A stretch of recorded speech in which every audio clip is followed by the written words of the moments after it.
Hello everyone, hello YouTube, this is Felipe, o Gato de Salto, and today I'm here to talk to you about malandros and malandragem.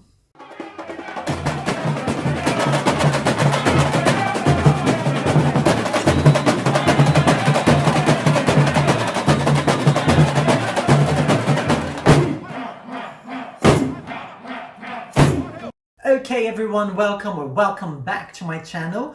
Today I am starting a new series of videos that will accompany us for the next weeks, and I'm so excited about it because I think this topic is a topic that many people like and many people don't know enough about. So I'm glad to be here to talk to you about Malandros, everything that I know, everything that I've learned in the past years, and I'm sure this is going to be amazing. Last video that I posted before starting this series was my video about the Orisha issue. So there's a very interesting connection between the issue, the Umbanda spiritual entity, and the figure of the Malandro, and we are going to explore this in this series. We are going to talk about clothes, about the symbology, everything.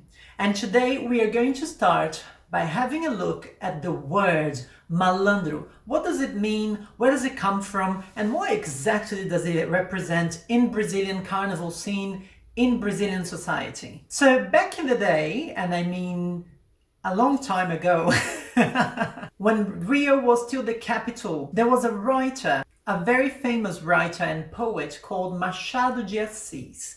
He's up to today considered one of the biggest names in Brazilian literature ever. And he already mentioned, together with other philosophers and intellectuals from his time, something about malandro, malandragem, this way of life, this lifestyle that the Cariocas, so the people from Rio, sometimes have, especially men. But the word itself, malandro, comes from Italian, malandrino, and I hope I'm pronouncing it correctly, malandrino. But if we look at the Wikipedia definition of malandro, we come to the following. I quote, "Term for a lifestyle of idleness, fast living, and petty crime." And it would mean something like a hustler, a rascal, a scoundrel, a gangster, a thug. That's what it kind of means nowadays. But does it really mean that? Now, if you really look at what the word means in Brazilian society, how people use it, it does have a very negative connotation. It kind of means someone who lives out of scams, who doesn't really have a job and who is very lazy, kind of a con man, a trickster. And you know, he's a typical bohemian guy. His affection relationships, his love relationships are all shallow, and he's kind of a womanizer, you know, all the ladies fall for his charm. He's really a bohemian guy who lives a life of pleasure, gaming, partying, alcohol, and sometimes violence. But how exactly does the malandro got all this bad reputation, and why is it really so negative connotated? Why will you get recommendations if you are ever in Brazil, in Rio, from people saying, careful, don't go down that street, it's full of malandros, or oh, he's a malandro, careful with him? Why? So if you watched my previous videos, especially the ones about the history of Samba, I got 3, History of Samba Part 1, 2, and 3, you might already guess. The black and people of color population that got to Brazil were actually brought to Brazil for slavery. Back in the day, they were kidnapped and smuggled into Brazil. After they were released, they started doing the jobs that no one wanted to do. I don't want to go too deep into history, but I think you can understand that eventually those people, so black people, people of color, they started evolving and climbing the social ladder. So they started as well being able to afford nice clothes and strive for a regular life, just like everyone else. However, they had with them something stronger, a cultural identity. Some of the men, they were capoeira fighters, for example, and we will get to that later. And since the whole subculture around the Afro-Brazilians, anything was actually forbidden by a law. We will talk about that also later, but it's the law of loitering, vadiagem. So these people, they had to find a way of actually surviving. The Brazilian society and the government, they didn't have the backs of these people. They were really let alone and they had to survive somehow. The police was also corrupt. So it's no wonder that they had to choose means sometimes, bend the rules a little bit, bend the laws a little bit in order to achieve what they needed to achieve for their own existence. The existence of these people, full of these cultural elements that were all forbidden, represented a threat for the Brazilian elite. That's how this section of people actually got this really negative connotation. They really had to find a way to accomplish their goals by bending the rules. And of course, for the stuck-up, up-class Brazilian elite, that was non-acceptable. They would find a way of offending them or excluding them from society by calling them malandros. But is that all that is? Are malandros really just that? A scoundrel, a rascal, someone who doesn't respect the laws and cons everyone and scams everyone? No. You know, every time you have a society established on rules, you always have the ones who abide those rules, but those rules generally do not represent or treat everyone fairly. So if by breaking the rules or breaking the law to survive, you consider a malandro a criminal, well, then in this case you might be right. And of course, given the situation and the lifestyle of the time, being a criminal was quite easy. But the malandro also has the very positive parts. You have to imagine a gentleman in the 20s, 30s, 40s, 50s. You know how the gentleman used to dress back then, how elegant they were, what was the social manner. This is what was being strived for by all these people. This is what they wanted to be, and this is what many were and managed to be.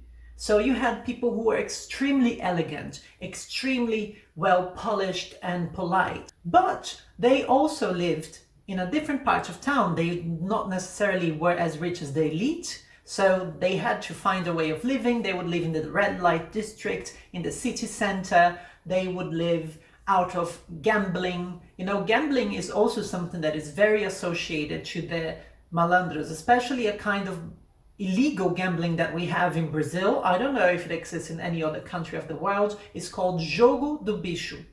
Kind of a animals game. That's a very, very bad translation, but it's, you know, it's the first thing I can think of. So they were men also of principle. They were men of honor. Their honor counted more than so much else, and they would actually ready to kill for their honor. They would never run away from a fight. They would actually, I wouldn't say they would pick a fight, but they would definitely fight for the right cause, their survival, the people they loved, their class, their companions, their friends. They were friends. They were good friends, and if you had the protection of a malandro, you were safe. They were warriors and in a way revolutionaries against the social differences that we have in Brazil. In the carnival world, in the samba world, the malandros are very, very present because the samba was the way of entertainment that we had back then and we still have today. Some malandros turned into composers, turned into very important and influential figures that we will be exploring in the course of the next weeks. But in the carnival scene itself, malandros also refer to the male samba dancers. So the male passistas, they're usually called malandros. And this is why they usually wear, you know, dress trousers. They usually wear a suit, a vest, a bow tie, or a Panama hat, because it comes from that time. That's the time, the 20s, the 30s, the 40s, that's how men used to dress. And this is still, the tradition is still related and directly connected to the society from back then, when samba was being born, was growing up, was starting and beginning. So in any passista ala that you will see in Brazil, you have the female passistas and the male passistas.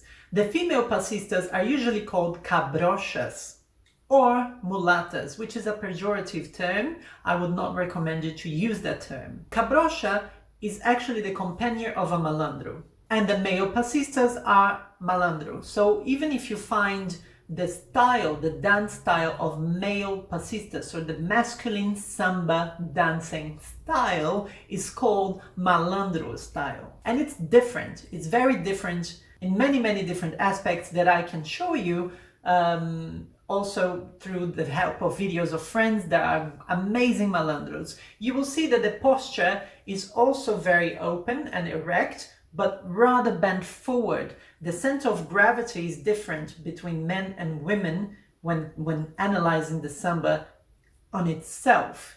And there is less hip movement for malandros, more hip movements for cabrochas. Malandros movements are rather in the knees or in the feet. And also the arms are rather bent and swaying from one side to the other, instead of the beautiful rotational soft arms that the female samba style actually uses. So when you analyze and you establish the connection between how people back then used to behave, how men were elegant, but necessarily in a slower lifestyle, not like today that we're buzzing and fuzzing and going crazy. It was much more relaxed. So this is how malandros dance. It's relaxed, it's playful, sometimes as if they were drunk, sometimes as if they were, playing a trick or fighting at a capoeira fight. These are all elements that you will find within the male style of samba dancing, the malandro style. Sometimes with a cigarette, sometimes with a cane, sometimes in interaction with the hat. It's way more playful than the female style. If you see, malandro is a whole different world, a whole section on itself. And this is why I need a playlist. I can't pack everything on one video. So I hope you have the patience to bear with me and learn everything I have to offer about this fantastic world. But that's it for today. It was just a start. I promise we're gonna go further into this topic. I hope you enjoyed the video. And as you know, please subscribe to the channel, leave a like, leave a comment, and send this channel, share this video with all of your friends. Let's spread the word. Let's make this channel grow. Okay? Thank you very much, and I'll see you next time with another malandro video, another fantastic informational video for you. Bye.